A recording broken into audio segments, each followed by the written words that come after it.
Lorsque tu n'arrives plus à prier, lorsque tu deviens de plus en plus faible dans la prière, lorsque tu sens toujours cette lourdeur pour prier, il y a trois choses que tu dois comprendre.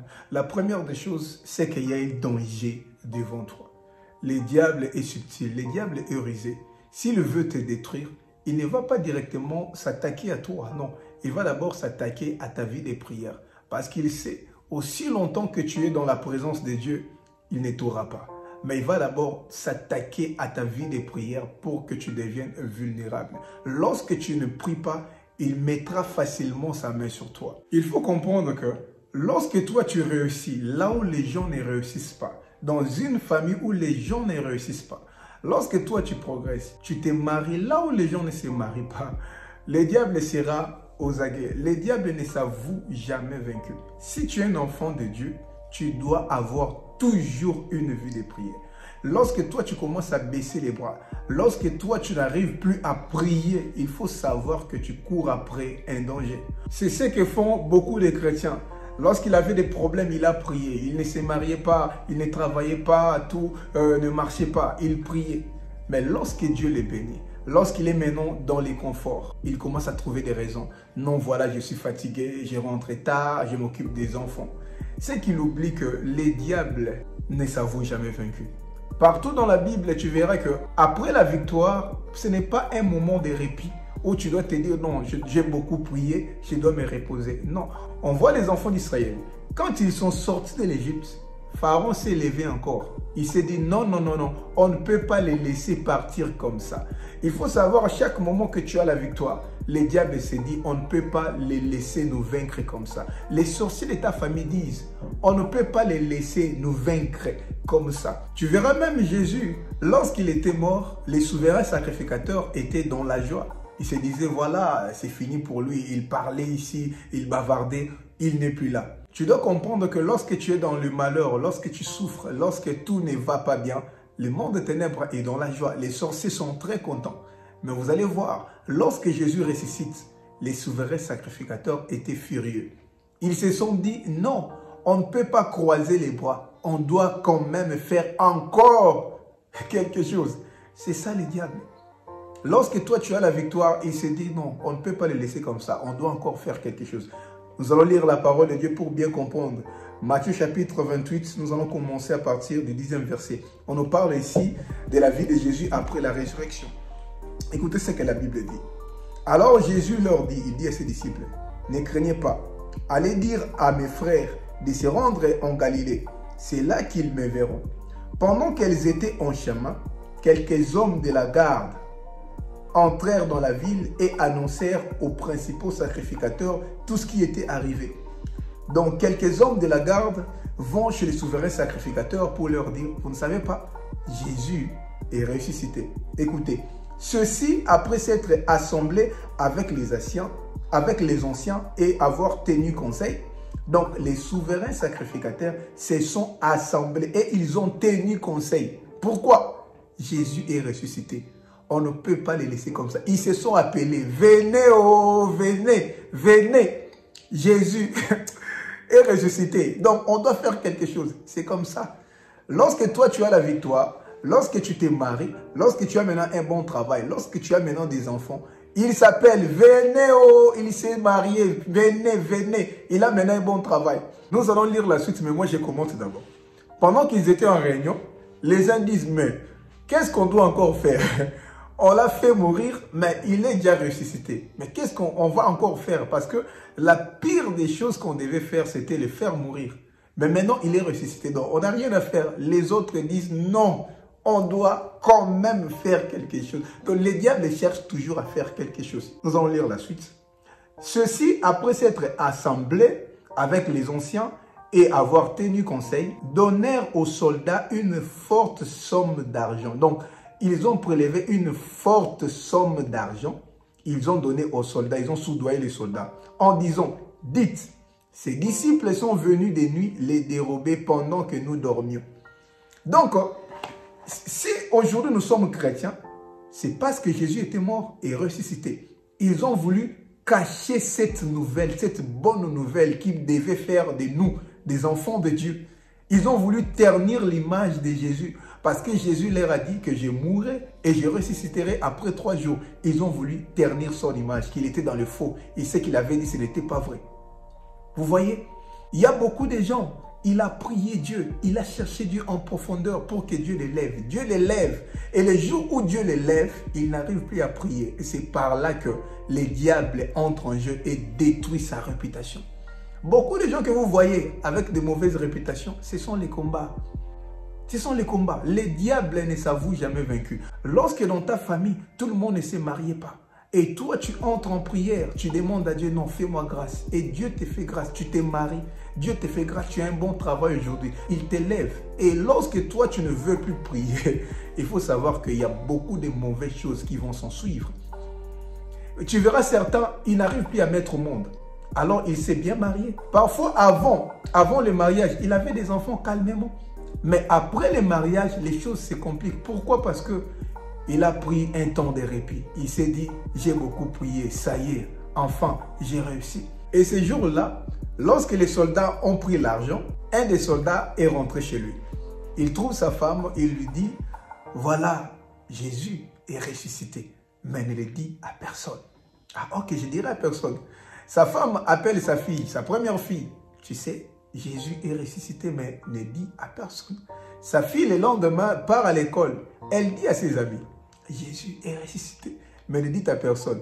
Et cette bonne nouvelle nous est arrivée jusqu'en Afrique, jusqu'à l'Océanie, jusqu'en Amérique, jusqu'aux extrémités de la terre. Tout le monde sait que Jésus est ressuscité. Malgré qu'ils ont voulu cacher cette nouvelle, malgré qu'ils ont voulu ternir l'image de Jésus, ternir sa réputation, mais cela était nul et sans effet. Donc, aussi longtemps que toi, tu vas demeurer dans la présence de Dieu, aussi longtemps que toi, tu vas continuer à prier, peu importe les combats qui s'élèveront, cela sera nul et sans effet. Peu importe leur projet sur ta vie, cela ne t'arrivera jamais. C'est lorsque tu ne veux plus prier que les choses compliquées peuvent t'arriver. Mais lorsque toi, tu demeures dans la présence de Dieu, ils ne t'auront pas. Oui, ils te feront la guerre, mais ils ne te vaincront jamais. Toute langue qui s'élèvera en justice contre toi, tu la condamneras. Toute arme forgée contre toi sera nulle et sans effet. C'est pourquoi si c'est ton cas et que tu n'arrives plus à prier, tu dois te relever. Parce que lorsque les diables préparent des choses contre toi, tu ne les sauras pas. Toi, tu vas dire que voilà, je n'arrive plus à prier. Au travail, tout va bien. À la maison, tout va bien. Dans mon foyer, tout va bien. Alors que les diables préparent des choses contre toi sans les savoir. Les jours où on a coupé les cheveux de Samson, on les réveille en lui disant, voilà, les Philistins sont là. Il se réveille en disant, je m'en tirerai comme toute autre fois. Il ne savait pas qu'il avait perdu déjà les cheveux. Lorsque tu n'arrives pas à prier, tu perds déjà des choses sans les savoir. Les diables est rusé. Ils travaillent subtilement pour que tu ne te rendes pas compte. C'est pourquoi relève-toi. Et la deuxième des choses, lorsque tu n'arrives plus à prier, c'est qu'il y a une grande bénédiction devant toi. Le rôle du diable, c'est de voler. Lui, il viendra te voler ta vie de prière pour enfin te voler cette bénédiction. Il y a beaucoup de gens à qui Dieu a promis de grandes choses. Mais qu'est-ce que le diable fait? Juste au moment où Dieu veut les bénir, juste au moment où Dieu veut visiter cette personne, le diable amène une lourdeur dans sa vie. La personne n'arrive plus à prier. Et lorsqu'il n'arrive plus à prier, c'est maintenant qu'il va entrer dans des mauvaises choses. Il commence à pécher, à faire des choses abominables qui les poussent loin de la présence de Dieu. Et par là, la bénédiction de Dieu aussi va très loin de lui. Et c'est ce qui est arrivé à Daniel. Le roi Darius a placé Daniel parmi les 3 chefs qu'il a mis à la tête de son royaume. Mais comme Daniel surpassait tous les chefs et tous les satrapes, car il avait en lui un esprit supérieur, les rois avaient l'intention de les nommer gouverneurs sur tous les royaumes. Et les satrapes et les chefs se sont dit, si on le laisse comme ça, il va être nommé gouverneur.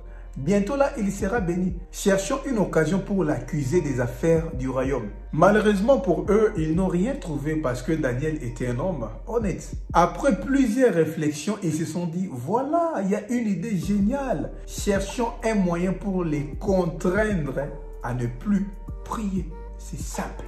Ils ont demandé au roi de publier un édit royal portant que quiconque dans l'espace de 30 jours adressera des prières à un quelconque Dieu, excepté au roi, soit jeté dans la fosse aux lions.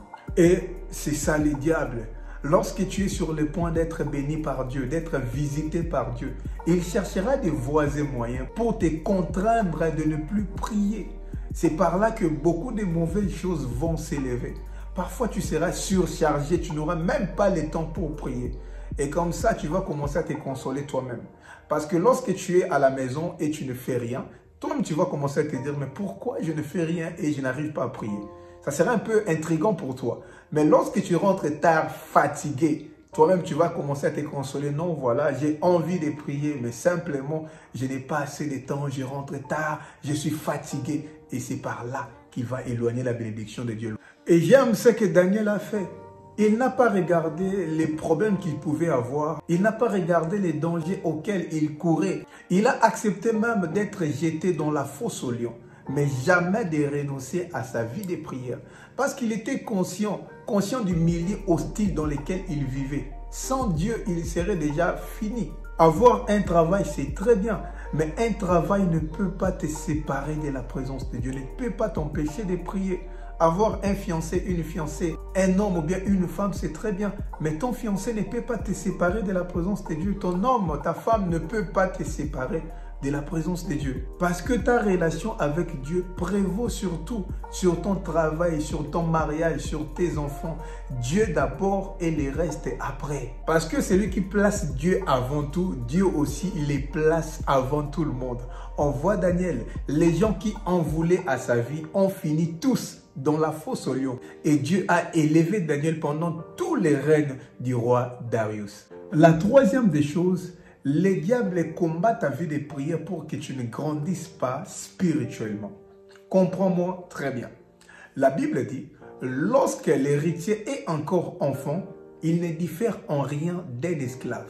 Lorsque tu ne grandis pas, lorsque tu es encore enfant, tu es encore bébé spirituel, tu ne comprendras pas bien les choses de Dieu. Le diable sera à mesure de t'emprisonner parce que tu es encore un esclave. La nuit, il dira des choses. Il va prononcer des mauvais sorts contre toi et cela se fera ainsi parce que tu es encore un bébé. Il va te jouer des tours. La nuit, les sorciers viendront pour t'étrangler et le matin, tu auras mal.